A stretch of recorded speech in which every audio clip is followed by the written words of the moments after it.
Pozdrav svima, dobrodošli na kanal Kuhaj i peci moju malu kuhinju. Danas malo šećemo do Italije pa ćemo fino da napravimo kanelone punjene bolonjez sosom. Idemo vidjeti šta nam treba sve od sastojaka da se bacimo na posao. Vrlo jednostavan recept, a jako ukusan. Brzo za mnom.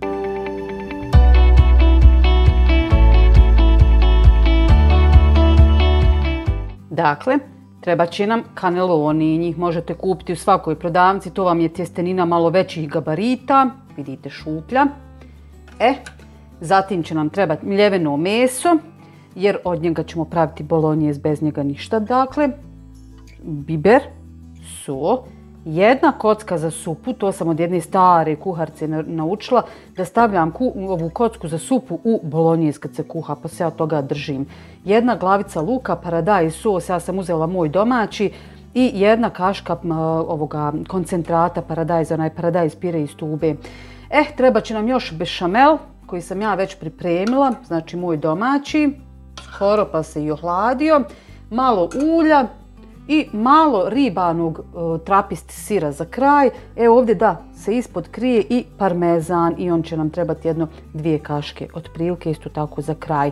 Prvo što treba da uradimo jeste da pripremimo bolonjez, a krećemo od glavice luka. Treba je očistiti i naribati. Luk sam ja fino ogulila. Sada ću u šerpu u kojoj ću da pravim bolonjez odmah direktno na meso da naribam luk.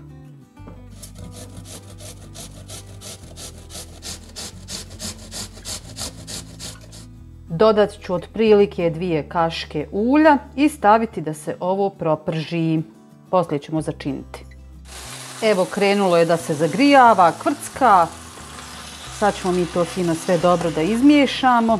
I ovako ćemo da dinstamo otprilike nekih 10-15 minuta. Pa ćemo onda fino da dodamo ostale sastojke. Znači, kada izmiješate, fino pokrijte da se u svom sosu na laganoj vatri lagano krčka. Evo vidite kako su meso i luk pustili svoj sok. Dakle, meso nije suho i neće biti. Sada dodajemo i ostale sastojke. Idemo sa kockom za supu. Malo bibera. Malo soli.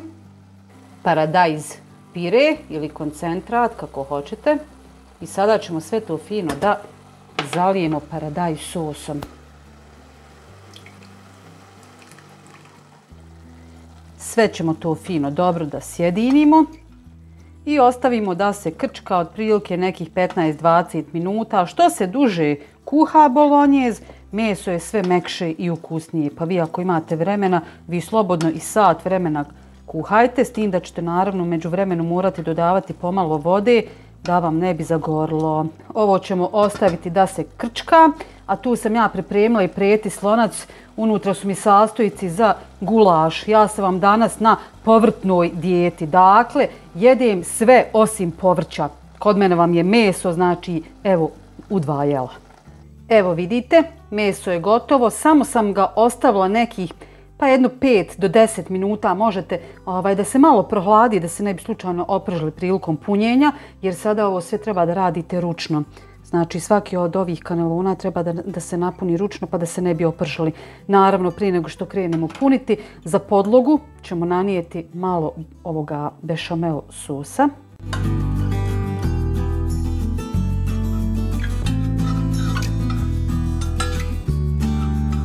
Ovako napravite, vidite da su vam prsti vaši podloga, da meso ne bi ispadalo i čuvate sa ostalim prstima sa strane. I onda fino, lagano, malom kaščicom punite. Sad zamislite da punite makarone kako bi to izgledalo, jel da je vrlo zanimljivo. Nema veze ako ode meso, svakako će se sve tu sada zajedno kuhati.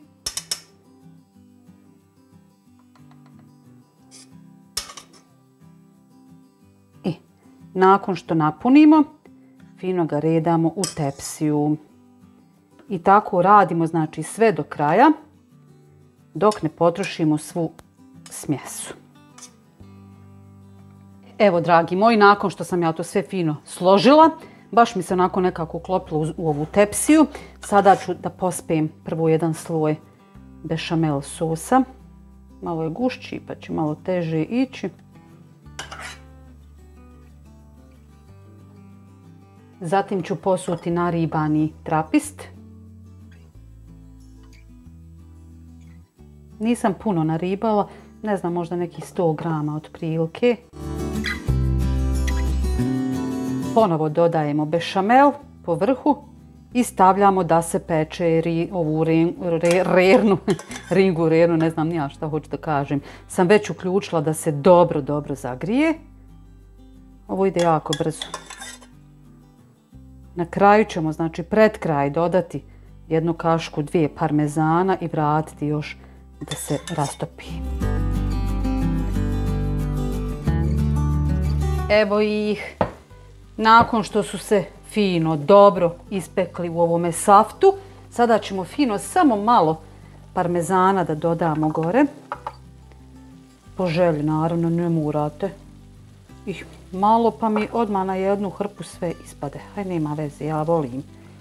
Pa mi ne smeta, volim moji, mislim ima da voli koji pita. I nakon što dodamo, koliko sam ja ovu kašika stavila, evo sam još malo. Neću više, dobro, obećavam, evo neću više, pa ju, svašta. Sad ćemo ovo fino da stavimo u rernu još 1-2 minute, ma može i 5, hajde, nećemo biti sad sitničavi, jel? I ručak je gotov. Evo ga, kaneloni gotovi, gulaš, evo ga tu gotov. Gledajte kako je krasan, predivno.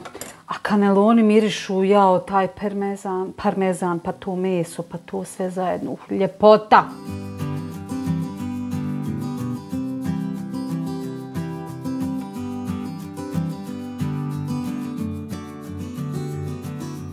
I eto, dragi moji, ručak je gotov. I to sam vam 2 ideje dala. Nadam se da vam se obje sviđaju. Naravno i na mom YouTube kanalu imate recept i za gulaš. Pa eto, posjetite pa pogledajte. Što se tiče kanelona, vrlo jednostavno za pripremiti, jako ukusni. Eto, ako vam se sviđaju ideje, lajkajte, prijavite se na moj kanal ukoliko to niste, pa se gledamo opet. Do sljedećeg gledanja, lijep pozdrav. Ćao!